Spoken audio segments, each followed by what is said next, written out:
السلام علیکم دوستو، کیسے ہو؟ امید کرتا ہوں کہ آپ تمام خیر و عافیت کے ساتھ ہوں گے، اور اللہ تعالیٰ سے دعا کرتا ہوں کہ ہمیشہ آپ خوش اور خرم رہیں اور اللہ تعالیٰ آپ کو کسی کا محتاج نہ کرے۔ تو دوستو، میرا یہ جو چینل ہے ایم ایس بزنس پوائنٹ، یہ بزنس سے ریلیٹڈ ہے، بزنس آئیڈیاز اس پر آپ کو دیے جاتے ہیں۔ تو میں آج کی اس ویڈیو کے اندر ایک بہت بڑے بزنس مین کے انٹرویو سے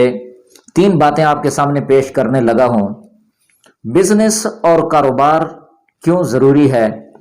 اور بزنس کاروبار کون بندہ کر سکتا ہے اور کون نہیں کر سکتا، اس مختصر سی ویڈیو کے اندر میں یہ سمجھانے کی آپ کو کوشش کروں گا۔ انشاءاللہ تعالی ویڈیو کو مکمل دیکھیے گا، اور جو ساتھی پہلی دفعہ آئے میرے چینل پر وہ چینل کو سبسکرائب کر لیں اور گھنٹی کے نشان کو لازمی سے پریس کر لیں۔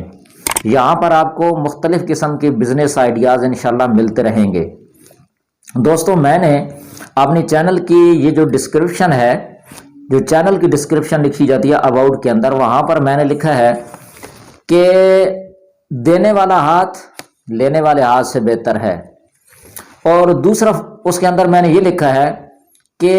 اوپر والا ہاتھ نیچے والے ہاتھ سے بہتر ہے۔ یہ دونوں جو میں نے وہاں پر ٹکڑے لکھے ہیں، یہ حدیث سے ماخوذ ہیں، حدیث کا مفہوم ہے۔ مقصد یہ ہے کہ جو بندہ دینے والا ہے، صدقے کی صورت میں، قرض دینے کی صورت میں، زکوٰۃ کی صورت میں، وہ بہت بڑا اس کا درجہ ہے، اونچا درجہ ہے، اس کی پوزیشن اچھی ہے۔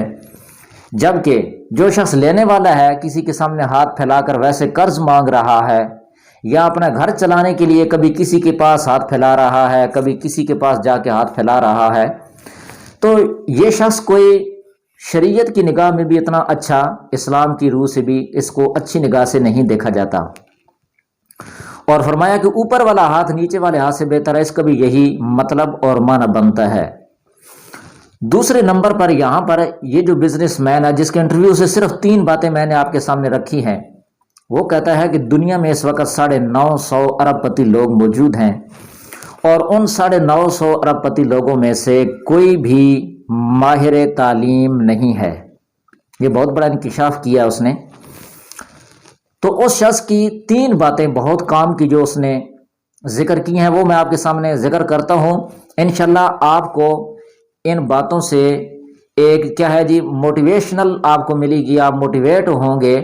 اور کاروبار کی طرف آپ کا ذہن بنے گا انشاءاللہ تعالی۔ تو میرے دوستو، کاروبار کرنا کوئی مشکل کام نہیں ہے۔ جس شخص کو اللہ تعالیٰ نے 2 ہاتھ دیے ہیں نا، ذہن دیا ہے، وہ سوچ سکتا ہے، ٹھیک ہے جی۔ صرف اب اس نے ایک ہی کام کرنا ہے کہ وہ دل کے اندر اس نے حوصلہ پیدا کرنا ہے۔ جو بندہ حوصلہ پیدا کر لیتا ہے کاروبار شروع کرنے کے لیے، تو وہ ضرور کاروبار کرتا ہے اور پھر کامیاب ہوتا ہے۔ اور کاروبار کرنے کے لیے ضروری بھی نہیں ہے کہ بہت بڑی رقم ہی چاہیے۔ کاروبار آپ ایک ریڑھی سے بھی شروع کر سکتے ہیں، چھوٹی سی انویسٹمنٹ سے بھی آپ شروع کر سکتے ہیں، ٹھیک ہے جی۔ تو اس شخص نے جو سب سے پہلی بات کی وہ یہ ہے کہ دنیا میں نوکری کرنے والا کوئی بھی شخص خوشحال نہیں ہو سکتا۔ یعنی اس نے نوکری پیشہ لوگ اور بزنس پیشہ لوگ دونوں کا کمپیریزن کیا ہے، آپس کے اندر تقابل کیا ہے کہ ان میں سے بہتر کون ہے۔ تو وہ شخص کہتا ہے کہ اگر خوشحال آپ نے دنیا کے اندر کسی کو دیکھنا ہے، تو آپ کو وہی شخص ملے گا جو کاروبار کر رہا ہے یا بزنس کر رہا ہے۔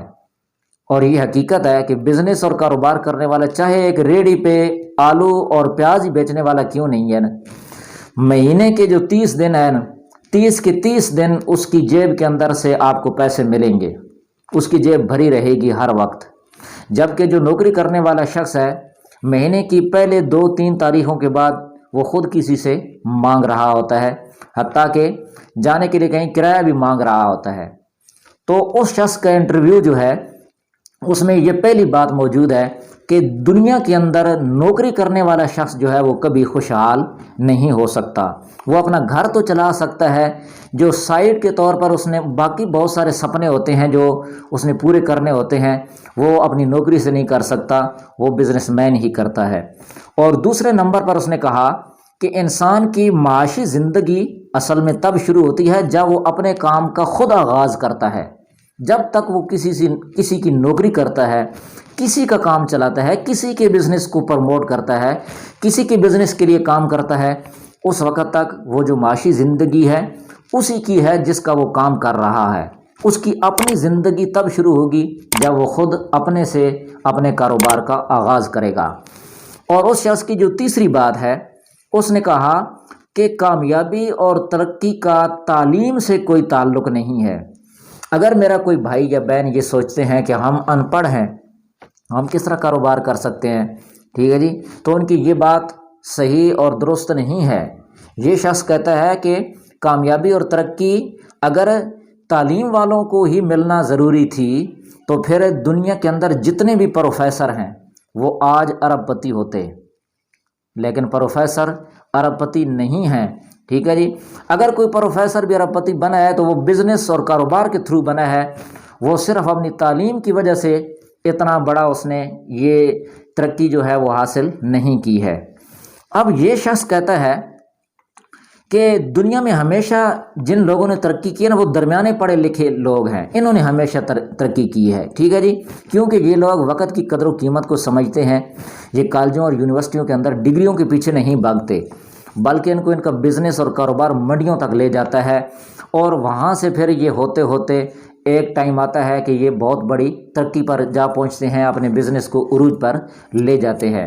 اور یہ شخص کہتا ہے کہ دنیا میں اس وقت جو تعداد ہے 950 ارب پتی لوگ موجود ہیں، ان میں سے کوئی بھی ایسا شخص نہیں ہے کہ جو بہت بڑا پروفیسر ہو، بہت بڑا پڑھا لکھا ہو، وہ درمیانے پڑھے لکھے ہی لوگ سب ہیں۔ اب یہ شخص کہتا ہے کہ میں جو ہے ایک فارم ہاؤس چلا رہا ہوں، اور میرے پاس اس وقت 30,000 مرد اور خواتین جو ہیں جو بہت بڑی بڑی ڈگریاں لیے ہوئے ہیں، وہ میرے پاس نوکری کر رہے ہیں۔ اس شخص کا یہ بھی کہنا ہے کہ اب ویسے اگر ان کا ویژن، ان کی تعلیم اور ان کی ڈگریاں دیکھو تو مجھ سے کہیں بڑی بڑی ڈگریاں ان کے پاس ہیں، ان کے پاس ویژن بھی بڑے ہیں، تعلیم بھی بڑی ہے، لیکن کیا ہے جی، ان کے اندر ایک چیز کی کمی ہے، حوصلہ نہیں ہے، کاروبار کرنے کی ان کے اندر ہمت نہیں ہے، ایک بزدلی ہے جس کی وجہ سے وہ سٹیپ نہیں اٹھاتے، قدم نہیں اٹھاتے کاروبار کے لیے۔ وہ کہتا ہے کہ اگر یہ تمام لوگ میرے بزنس کو پروموٹ کر سکتے ہیں، میرے لیے کام کر سکتے ہیں، تو وہ اپنے لیے بھی کر سکتے ہیں، ٹھیک ہے جی، لیکن صرف فرق یہ ہے کہ میں نے حوصلہ باندھا اور میں نے کاروبار کو شروع کیا اور میں ترقی پہ اب ہوں، اور یہ لوگ میری غلامی کر رہے ہیں، یعنی میری نوکری کر رہے ہیں۔ تو وہ کہتا ہے کہ آج کے نوجوانوں کے لیے پیغام یہ ہے کہ آپ کے پاس تعلیم بھی ہے، ویژن بھی ہے، صرف ایک چیز کی اگر آپ کے اندر کمی ہے تو وہ حوصلے کی ہے اور ہمت کی ہے۔ تو آج کا پڑھا لکھا نوجوان اگر کاروبار کے لیے، بزنس کے لیے ہمت اور حوصلہ باندھ لے، بے شک چھوٹا سا کاروبار شروع کر لے، ایک سٹیپ اٹھا لے، ایک قدم اٹھانا پہلی دفعہ بہت بڑا مشکل ہے، ایک دفعہ جب آپ نے سٹیپ